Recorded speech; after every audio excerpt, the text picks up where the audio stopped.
Hi, I'm Leann Findley Maxwell with Panther City Partners. I'm a personal development coach focused on people going through life's transitions. What that means is I help people navigate when their changes happen in their life, whether it's going off to college, graduating from college and stepping out into the real world, or as parents navigating the loss of those kids moving on with their lives. This is a storytelling podcast where I want to bring in people to talk about those life's transitions and focus on their Fort Worth connections. Today, I'm going to talk about me, and I'm going to give you a little bit of snippets of some of the transitions that I've been through in my life and how that has helped me grow as a person so that I can navigate the next transition easily, but also how I can help those around me as they navigate life's transitions. Everyone has a story to tell, and this podcast gives people the chance to tell their stories. Remember, the only constant is change, but you don't have to go it alone. Panther City Partners is here to help. Today, I want to tell you all about some of the transitions that I have gone through in my life. So where to begin? I grew up just south of Fort Worth in Burleson. And at that time, Burleson was a sleepy little town. It had about 25,000 people in it, which was pretty small back then. It did not have restaurants or movie theaters or things to do and places to go. So we were really connected to Fort Worth at that time because Fort Worth was where we came to have fun. We played church league softball up here. We came to the movies up here. We came to restaurants in Fort Worth. So I've always had this really strong connection to Fort Worth. And I've really gotten the chance to see Fort Worth grow and transition and change over time. So that's been a really exciting part of what I've done in my life, is to see Fort Worth grow. For me, starting out in the sleepy town of Burleson as it was at the time, my life was pretty great. My parents were pretty awesome. I have an older brother and a younger sister, and while we had our rocky times, we got along pretty well, and we're still good friends today. My first real introduction to transition was when, in the summer of right after second grade, we realized that they were opening a brand new elementary school in Burleson, and we would be in the attendance zone for that elementary school. So at the time, Burleson had one high school, one middle school, and 4 elementaries. And if anyone's been to Burleson, you know that that is not the case anymore. But at that time, they were opening this brand new, what would be their 5th elementary, and I was going to have to go there. So my sister and I geared up to go to this new school. And I remember at the time being really scared for a couple of different reasons. One was it was just a new big place that I had no familiarity with. So my mom, in her infinite wisdom as a school teacher, said, "Hey, Leann, my sister Natalie, let's go to the school before school starts so that you can meet your teachers and learn your way around the school." At the time, I wasn't too thrilled about spending one of my summer days going up to my new elementary school to check it out, but it turned out to be a really, really great way for me to transition to that new elementary school. My sister and I got the chance to meet our teachers. We learned where the gym was and the cafeteria and where all the classrooms were. And so that really helped calm my concerns about that first day of school. But the other thing it helped me do was talk to the teacher about my name. Now, my name has not always been Leann Findley Maxwell. When I was born, my parents named me Jennifer Leann Findley, and then promptly stopped calling me Jennifer and only ever called me by Leann, which is great. I love my name. I have always liked the name Leann, except when you are telling a teacher that you don't go by your first name, you go by your middle name. And not only do you go by your middle name, but it is the most obscure spelling of Leann that you could possibly come up with. So I was really nervous about telling my new 3rd grade teacher at this new school, who I had never met before, that my name was not actually Jennifer, it was Leann, and that's what I preferred to be called. I had encountered this with several substitutes. Now, this may seem trivial, but at the time in the 80s when I was in elementary school, teachers didn't ask nor really care what you wanted to be called. They just called you the name that was on the attendance roster. And so every time a sub came in, they would call out the name, Jennifer, Jennifer, and I would sit in the back and not respond because that was not my name. So getting the opportunity to go and talk to this teacher before school even started really helped calm my concerns about that transition. Now, my mom was really great because even though I was only about 9, she did not step in and tell the teacher about my name. She just was there for moral support so that I could tell the teacher about my name. So this gave me an opportunity at a really young age to learn how to speak for myself, learn how to stand up for myself, and learn how to explain myself to adults, which can be a really difficult thing to learn. So my mom stood there and she helped me make this transition and talk to this teacher. While she didn't do the talking, she did support me in that transition. So I want to say thanks, Mom. She's great, and she continues to help me and support me through my transitions in life, and I really appreciate that. But if she hadn't gone with me that first day, if we hadn't gone to that school before school started, if we hadn't found all the places in the school, found the playground, if we hadn't talked to that teacher, that transition might not have gone as smoothly as it did. The other thing that was so great about that transition was the fact that everybody in the entire school was brand new. It was the first year that school opened, and it had everyone from kindergartners all the way to 6th graders, because at that time, 6th grade was still at the elementary school. All of the teachers, all of the administrative staff, all of the lunch ladies, all of the hall monitors, everybody was brand new to that school. So that made that transition a lot easier.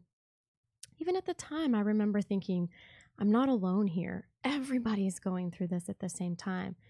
And when you realize that you're not alone in a transition, that can be a really, really comforting notion. And it can really help allay some of those fears that you have. So having that support of family and friends, but also knowing that you're not the only one who's going through this type of transition can really be valuable. As we progressed through elementary school and into middle school, I again was faced with this challenge of transitioning to a new school. So my elementary school years went pretty well. I have a couple of other stories I'll tell you all about it another time about transitions. But for the most part, elementary was great. Then it came time to go to middle school. Well, in middle school, all of the 5 elementary schools converged on one middle school in my small town. And I was nervous about going to this new school. I had kind of found my niche and my group at elementary school. Now, I was not by any means one of the most popular kids, but I did have friends. I had a very close group of friends, but I knew that as we transitioned to middle school, that group of friends had friends from other schools, and that some of those friends would probably never gravitate more to their older friends, the friends they'd had longer than they'd had me. So I was pretty concerned about going to this new school, again, another new school in 4 years, and having to find friends again. So I have a distinct memory on the very first day of school. Now, let me just set the scene for you. I was joining the band because that was important in my family for me to have some kind of musical background. And so I joined the band, and I joined the percussion section, which was awesome, except for the instrument that you had to take home with you. Now, the instrument that you take home as a percussion player was this enormous box. It was like the thickness of a briefcase maybe, but it was about 3 times as long as your average briefcase, and it was heavy, and it did not fit in my little half-size locker. So I was not something like a flute that I could easily tuck into my backpack and kind of hide. No, I had this suitcase that I was carrying to and from school. I later found out that I did not have to bring it to school with me. But that first day, I didn't know. I was brand new to middle school, so I brought the entire big case with me. Now, I'm one of 3 kids, as I mentioned, and my mom taught at the high school. So getting ready in the morning at our house was controlled chaos, to say the least. And what my mom did was she would drop off my sister at the elementary school, run to our friend Sarah's house, pick up Sarah to take her to the high school with her, and then drop me off at the middle school before she raced across town to get to the only high school. Now, like I said, Burleson wasn't that big at the time, so it wasn't that far to go, but it was still a pretty frazzled first day of school morning. So we get in the car. My brother's going to drive himself. My sister and I get in the car with my mom. We race to the elementary school. We drop my sister off. Then we race to Sarah's house, and we pick up Sarah. And then we race to the middle school. And my mom pulls up, and she opens the car door, and she says, "Get out, Leann." And I just look at her. Get out, Leann. And I just look at her as tears well up in my eyes. And finally she says, Leann, you have to get out of this car because I have to get to work. So get out now. And now as a mom, I think she was trying so hard to be loving and empathetic in that moment because she wanted to be there for me as a mom.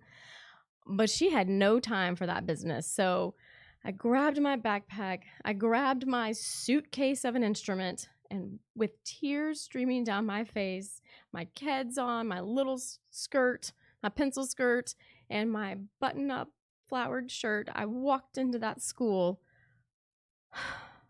Fortunately, I immediately saw some friends. I saw some friends not just from the elementary school that I had just attended, but I found friends that I had met at my previous elementary school. So here I was so nervous about walking into this new school thinking I didn't know anyone. And I had friends from 2 different schools that I would meet there. I also had friends from my basketball team that I had been on, my soccer teams that I had been on, the church that I had attended. So I came into this room thinking, oh my gosh, I'm terrified to be alone. And I walk into this room full of people who either know me or recognize me and start to say my name. And oh, the feeling when somebody says your name when you are nervous, hey, Leann, over here. That was priceless. The other nice thing about going to that middle school is that several years previously, while I was in elementary school, my dad had been an assistant principal at that school. And so I used to ride the bus from my elementary school to the middle school. So when I got to that school, I knew my way around that place like the back of my hand. Because when I would get there, my brother and I would go off exploring while my dad finished up whatever work he was finishing up for the afternoon. So again, here I was in this situation where I had this knowledge of the place. I knew where things were located. I knew where my locker was going to be. I knew where the cafeteria was, where the band hall was, where the gym was. So I come into this situation feeling so nervous, not realizing that I had all of these resources in my head already. I had friends. I knew the lay of the land, and I also knew some of the faculty there. So that transition went much better than I ever thought that it could have gone because I already had all these things at my disposal. I just didn't realize it. And I think that that's the thing about transitions is when you first come upon a transition, they always seem scary. You know, even now as an adult and as a transition coach, I still come up to a transition and I think, wow, this is going to be scary. But what I can do now with the skills that I have is I can take a step back and remember what I have. I have resources, I have friends and family, I have knowledge, and most importantly, I have me. So when I can take that step back from a transition and realize what I have at my disposal, suddenly that transition becomes much easier. Now, I'm in my 40s. That was in elementary school, and I have gone through countless transitions since then. And each time I have had to learn that lesson over again. When I finally left middle school and went off to high school, my entering high school class had an edge because that was the year that they decided to transition the middle school from a junior high, which was 7th through 9th grade, to a 7th and 8th grade campus. So that means that not only were the 9th graders, the freshmen, transferring up to the high school to be sophomores, but the 8th graders were coming with us. So it was awesome because I never had that high school low man on the totem pole experience. Because when I came, there were these other kids that were younger than me that were actually the low men on the totem pole. So that was a pretty awesome transition. As I said before, another great advantage that I had was that my mom worked at that school. And so talk about knowing the lay of the land. We used to spend hours up there in the summer with my mom when she was finishing out her 11-month contract, which is not even a thing anymore. But my sister and I would go into book rooms and closets and janitor's closets and behind the cafeteria, all these places that we really should not have been going. But when I got to high school, it was pretty awesome because I already knew the whole place. The other thing that was pretty awesome about moving to high school from one middle school to one high school was that my entire group of friends pretty much came with me. And that, without a doubt, was the best thing that I could possibly have hoped for in a transition. Because some of those friends that I have from going to school that very first 7th grade day are still my closest best friends today. And without that safety net and that security of having that group of friends, high school would have been much different for me. And I really feel for those kids who have to change schools in high school because they don't have that safety net with them. Now, high school went along pretty swimmingly. I have some stories I'll tell you about high school later, but I was one of those people who was always fine with change. When it was time for high school to end and go off to college, I'm not going to say I wasn't scared. I've already told y'all that transitions do scare me, but they don't paralyze me. So when it was time to go to high school, I was ready. I mean, when it was time to go to college, I was also ready. I had grown up my entire life in Burleson, and like I said, Burleson was a sleepy little town back then, and although I had this wonderful support system and family friends and family and school friends, and just random strangers that I thought were strangers but actually knew my family in the neighborhood or in the community that were always looking out for me, I was ready to go someplace where nobody knew my name. I can't tell you how many times I went to the grocery store with my mom at 11 o'clock at night, and we had to stop and talk to about 7 people that she knew. And I was ready to be anonymous. It was time for me to get to be anonymous and not have this baggage of everyone knowing your family and friends as you go through life. So when it was time to go off to college, I willingly left Burleson and moved down to Austin, Texas, which is a great city, and attended the University of Texas at Austin. I did. There were a few friends of mine from high school who went, but they were not my closest friends, and so it gave me a real chance to get to know new people. And my high school boyfriend was going there as well, and that lasted for a little while, and so that was a nice comfort initially. But again, the nice thing about what I have to do when I go to these new transitions is 2 days before school, I was one of those kids that had a campus map and my class schedule in the other hand, and I walked that campus finding every single room. So I was using my resources at hand. I had that campus map. This is back before you could look it up on the computer. You actually had to go to a building, probably the library, and pick up a paper campus map. But I walked that campus for 2 days before classes started. I was at that bookstore buying all my books before classes started. So the first day when classes started, I again found myself in this nervous situation because I was going to be walking into classrooms that contained people I had never met. But by this time, I had learned enough about myself and learned enough about transitions that I could do the steps in advance that I could do to help alleviate some of the concern about the things I had no control over. So I bought all my books. I looked and found all my classes. I mapped out the route that I was going to walk. I literally mapped out the route that I would walk between classes so that I could get there on time because I was really nervous about being late. I'd done all of those things so that when it came time for that first morning, I set that alarm, got myself showered, I got myself out the door, and I got into that classroom. It was nerve-wracking, I'm not going to lie, but it was a lot like elementary school, that moving into the 3rd grade, because everybody in most of my classes was also brand new. We were all going through that same weird transition at the same time. We were almost adults, but not quite adults. We were getting to live on our own for the first time, but we were really kind of used to the creature comforts of home and not sure how to handle all of this newfound freedom, but also newfound responsibility. I lived that first year and the second year in an all-girls freshman dorm, which was a wonderful place for me. Now, I know that most dorms are co-ed now, and I don't have a problem with that. That's great. But living in a dorm that was primarily comprised of freshmen was huge for me because I got to be around other people who were just as scared as I was. The thing that I like to tell my clients is that you walk into a room and you may be thinking you're the only one going through what you're going through.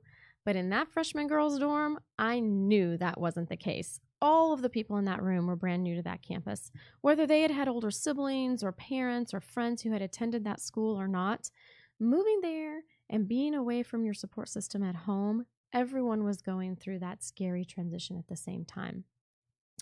I met some amazing girls that day and that first semester in college. I experienced all of the wonderful things about college. I was not a rule breaker per se. I am still not something that most people would call a rebel, but I did some fun things that first. I remember, this sounds so silly now, but my roommate and I wanted to go meet up with my boyfriend and his friend, and we didn't want to have to tell all of our other friends that we were going, which seems dumb now. I don't know why we didn't want to tell them.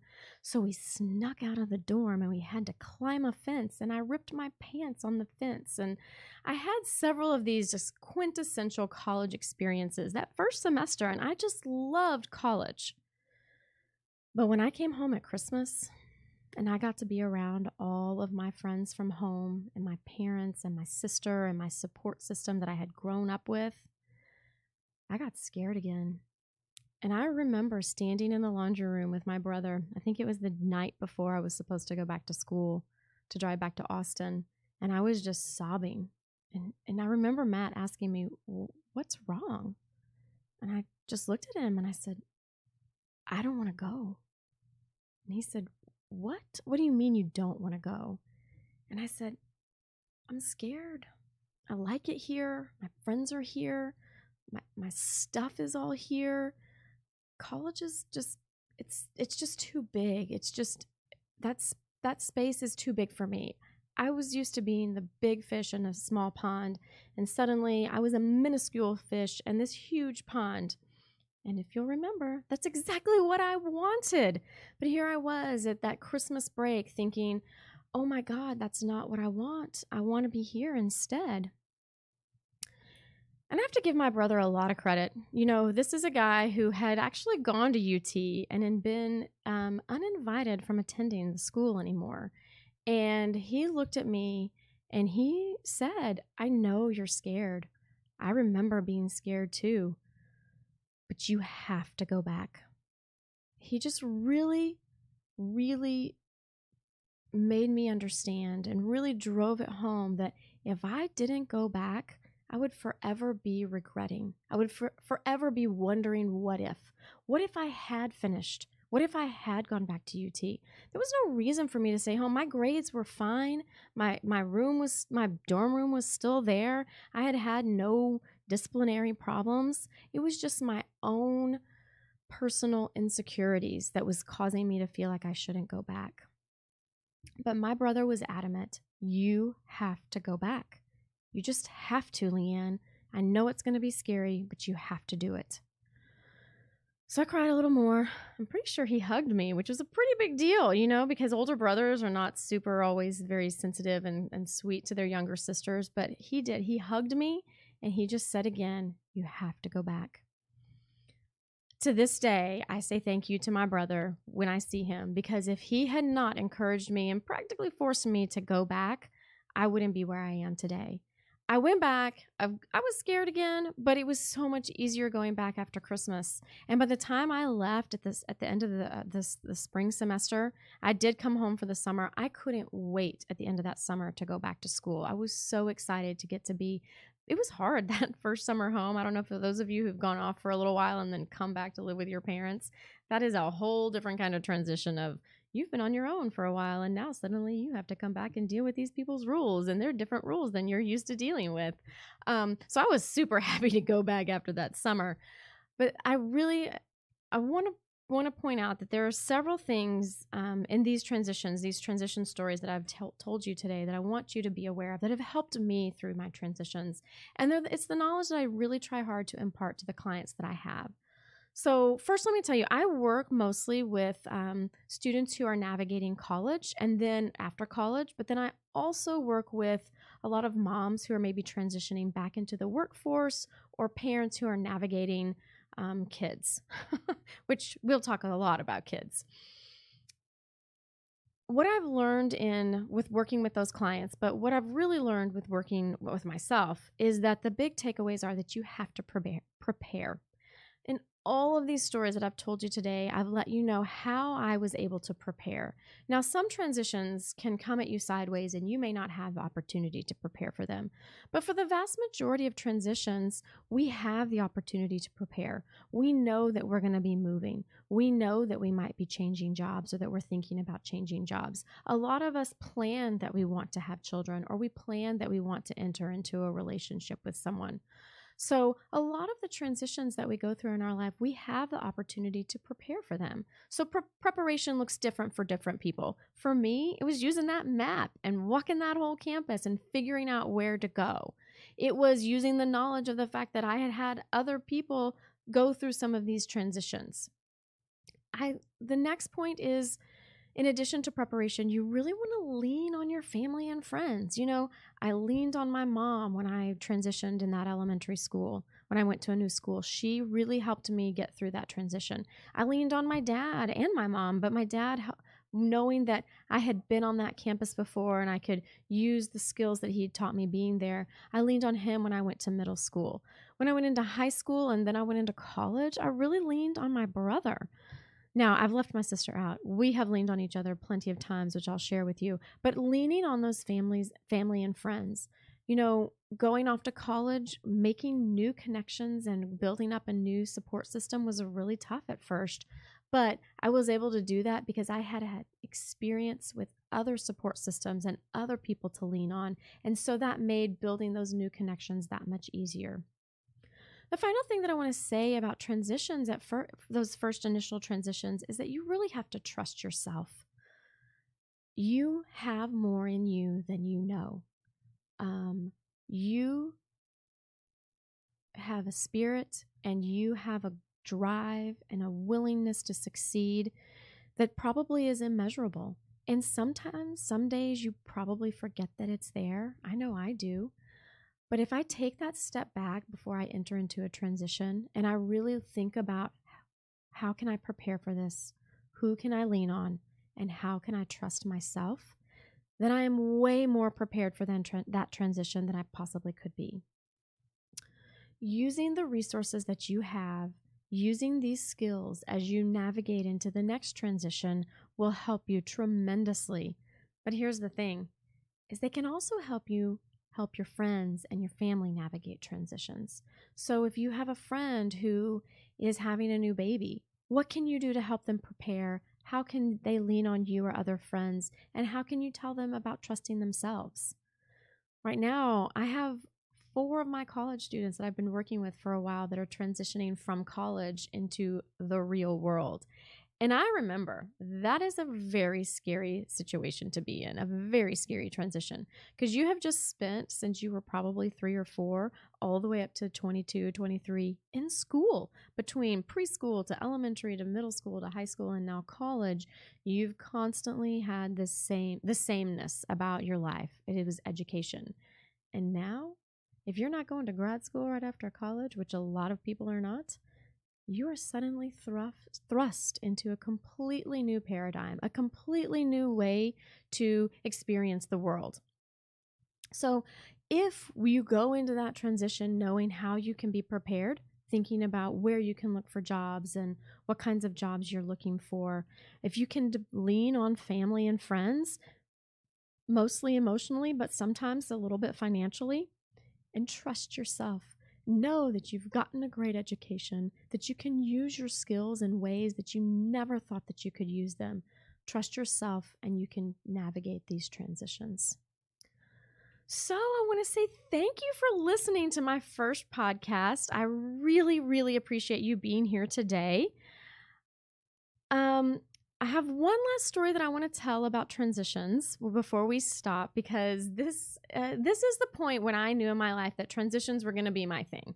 So I've told you all about all of these transitions with school. But after I graduated from college, I came home and a friend of mine set me up with a friend of hers. And right after college, I did not know what I wanted to do. I was one of those, you could call it failure to launch, but I wasn't completely failure to launch. I'm a little sensitive about that still, I think. I'll get into that at another time. But right after college, I had spent a summer as a nanny out of the country, and then I did an internship in a different state. And when I came back, I was really still excited about all these things that I had done. And I went on this date with this guy. I don't even remember his name. He did not make that great of an impression on me. But I was so excited to tell him about where I had lived and these experiences that I had had. And I was just so filled up with this excitement. And he looked at me with all seriousness and said, "So what you're telling me is you're unstable." And I looked at him sideways and I thought, wow, we're not going to date again. But also, you have a completely different frame of mind about transition and change than I do. I see transition and change as something that is exciting and something that is fun and that's something that can add all of this richness to your life. And this guy thought that I was unstable. You know, to each his own. We did not end up dating. He is not the person that I married. My current spouse, my only spouse, thinks that my unstableness is awesome and fun and really has been really supportive in all my transitions. So don't let anybody tell you that you're unstable. Transition is a natural part of life. Everyone has their own story of transition and change, and these are just a few of my stories. Again, I'm Leann Findley Maxwell with Panther City Partners. Next week, please join us for more stories of change and transition Fort Worth style. Remember, the only constant is change, but you don't have to go it alone.